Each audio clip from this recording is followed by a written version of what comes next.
que moi n'est pas digne de moi. Lui qui aime son fils ou sa fille plus que moi n'est pas digne de moi.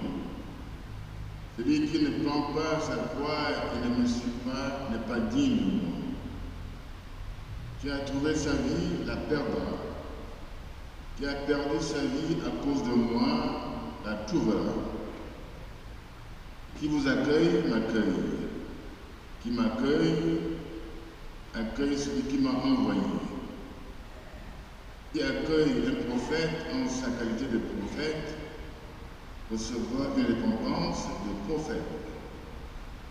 Qui accueille un homme juste en sa qualité de juste recevra une récompense de juste. Et celui qui donnera à boire même un simple verre d'eau fraîche à l'un de ses petits en sa qualité de disciple. Amen. Je vous le dis, non, il ne perdra pas sa récompense.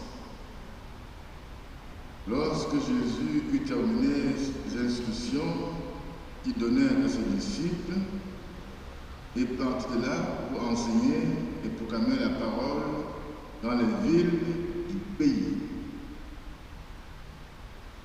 Alléluia, Alléluia, Alléluia, Alléluia,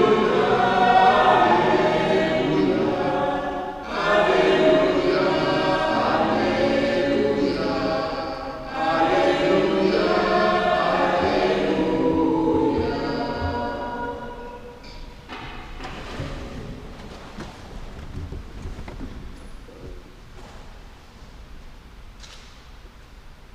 Ce matin, nous célébrons la fête de Bonaventure, disciple de Saint François. Nous savons que Saint François est d'une famille riche, très riche. Et son père voulait qu'il devienne aussi riche en prenant son commerce. Mais François, un jour,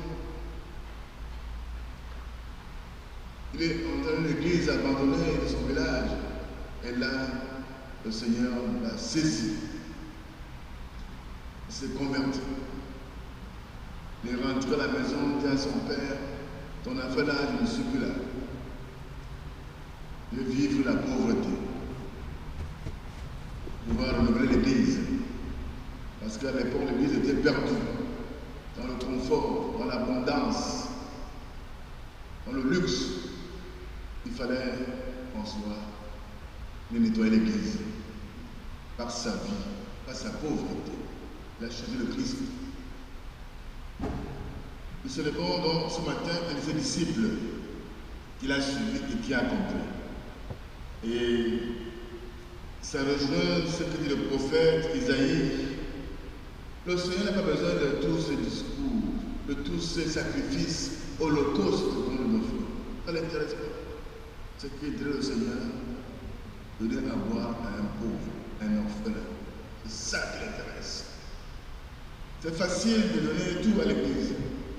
L'argent, la fortune, beaucoup de choses. Mais est-ce que tu es propre? Est-ce que tu es pur dans ton cœur? Est-ce que tes mains ne sont pas salies par le sang?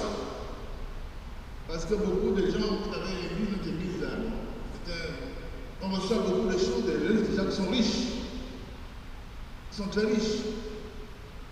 Mais est-ce que nous savons comment ils ont eu cette richesse? Est-ce que ce n'est pas le sang des gens, des pauvres gens, qui sont morts, qui ont souffert, pour qu'ils deviennent riches? Est-ce que c'est vraiment pur cette richesse? Parfois on peut se poser des questions. L'argent qu'on donne à l'église, d'où ça provient? Et ce n'est pas le sang des pauvres. On vient donner les miettes à l'église. Isaïe a raison, frères et sœurs. Ce qui intéresse le Seigneur ne sont pas des sacrifices, des holocaustes, mais c'est le droit à l'orphelin, la justice, défendre la veuve et l'orphelin. C'est ça qui l'intéresse.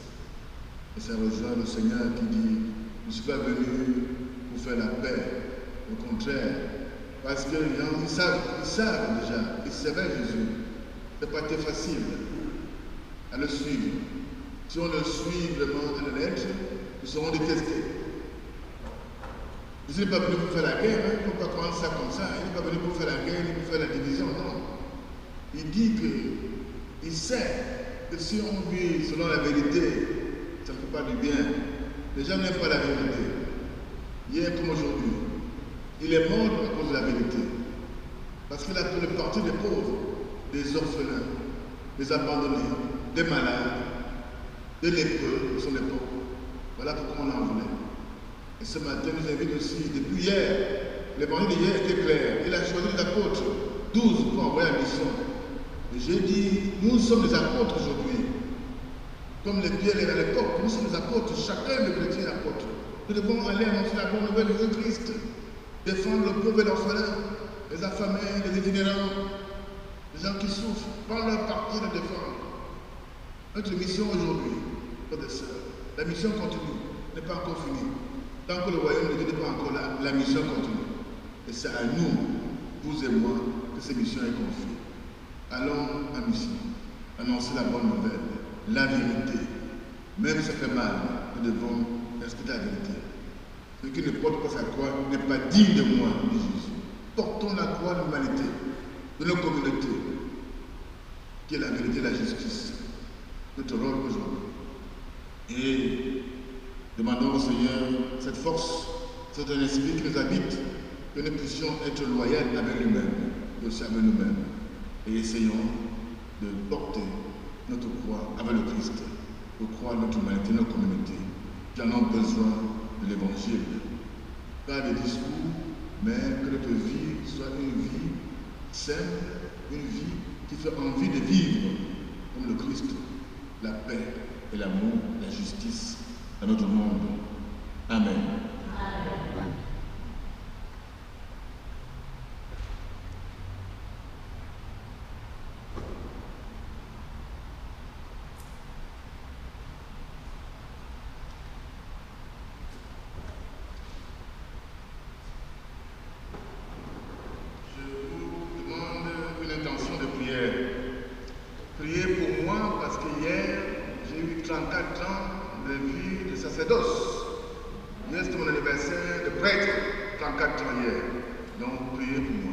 Amen.